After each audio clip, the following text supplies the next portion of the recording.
എൻ്റെ hair care റൂട്ടീനിൽ ഒഴിവാക്കാൻ പറ്റാത്ത ഒരു ഭാഗമാണ് ചെമ്പരത്തിത്താളി. നമ്മുടെ മലയാളികളുടെ വളരെ പഴക്കം ചേർന്ന ഒരു ശീലമാണ് ഈ താളി തേച്ച് തല കഴുകുന്നതൊക്കെ. ഇന്ന് ഞാൻ ഷെയർ ചെയ്യുന്നത് ഞാൻ യൂസ് ചെയ്തുകൊണ്ട് നിൽക്കുന്ന ഒരു ഹോം മെയ്ഡ് ചെമ്പരത്തി താളിയാണ്. അപ്പോൾ ഈ ഒരു താളി ഞാൻ എങ്ങനെയാണ് ഉണ്ടാക്കുന്നതെന്ന് നിങ്ങൾക്കും കൂടെ ഒന്ന് ഷെയർ ചെയ്ത് തരാം കേട്ടോ. മുമ്പ് ആഴ്ചയിൽ 2 ദിവസം ചെയ്തുകൊണ്ടിരുന്ന ഈ ഒരു ഹെയർ റൂട്ടീൻ ഇപ്പം മന്ത്ലി ആട്ടോ ഞാൻ ചെയ്യുന്നത്. എന്താണെന്ന് വെച്ചാൽ ഇപ്പം നമുക്കൊരു ജോലി പിന്നെ ഹോസ്റ്റൽ ലൈഫ് എന്നൊക്കെ പറയുമ്പോൾ നമ്മൾ പലതും അങ്ങ് ഒഴിവാക്കേണ്ടി വരും അല്ലേ. ലീവിന് ഞാൻ വീട്ടിലെത്തുമ്പോൾ എൻ്റെ മുടിക്ക് നൽകുന്ന ആദ്യത്തെ പരിചരണം എന്ന് പറയുന്നത് ഈ ഒരു ചെമ്പരത്തി താളി യൂസ് ചെയ്തിട്ടൊന്ന് കുളിക്കുക എന്നുള്ളത്.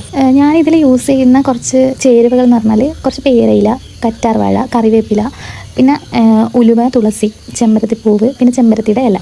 ഇതിലെന്ന് പറയുമ്പോൾ കറ്റാർവാഴയിൽ നിന്ന് ജെല്ലി നമ്മൾ വേർതിരിച്ചെടുത്തിട്ട് അതിലേക്ക് ഒരു 2 സ്പൂണ് ഉലുവ ചേർക്കുക. എന്നിട്ട് നന്നായിട്ടൊന്ന് കുതിർന്ന് വരുമ്പോൾ കഴുകി വെച്ച ഇലകൾ ചേർത്തിട്ട് നന്നായിട്ട് പേസ്റ്റ് രൂപത്തിലൊന്ന് അരച്ചെടുക്കുക. പിന്നെ അത് സ്കാൽപ്പിലും നമ്മളെ ഹെയറിലും കുറച്ചായി അപ്ലൈ ചെയ്ത് കൊടുത്താൽ ഈ പ്രകൃതിദത്ത ചേരുവകൾ ചേർത്ത് കൊണ്ടുണ്ടാക്കുന്ന ഈ ഒരു സിമ്പിൾ നാച്ചുറൽ ഹെയർ പാക്ക് ഇത് ഞാൻ യൂസ് ചെയ്തിട്ട് നല്ലൊരു ഫ്രഷ് ഫീലാണ് കേട്ടോ എനിക്ക് കിട്ടിയത്. അതുപോലെ മുടി കൊഴിച്ചിൽ തടയാനും താരനില്ലാതാക്കാനും സ്കാൽപ്പിനെയും ഹെയറിനെയും ക്ലീൻ ചെയ്ത് നല്ലൊരു കണ്ടീഷനിങ് എഫക്റ്റ് നൽകുകയും പിന്നെ ഡ്രൈ ഹെയർ ഉള്ളവർക്ക് ഒരു ബെസ്റ്റ് ചോയ്സ് തന്നെയാണ് കേട്ടോ ഈ ഒരു താളി എന്ന് പറയുന്നത്.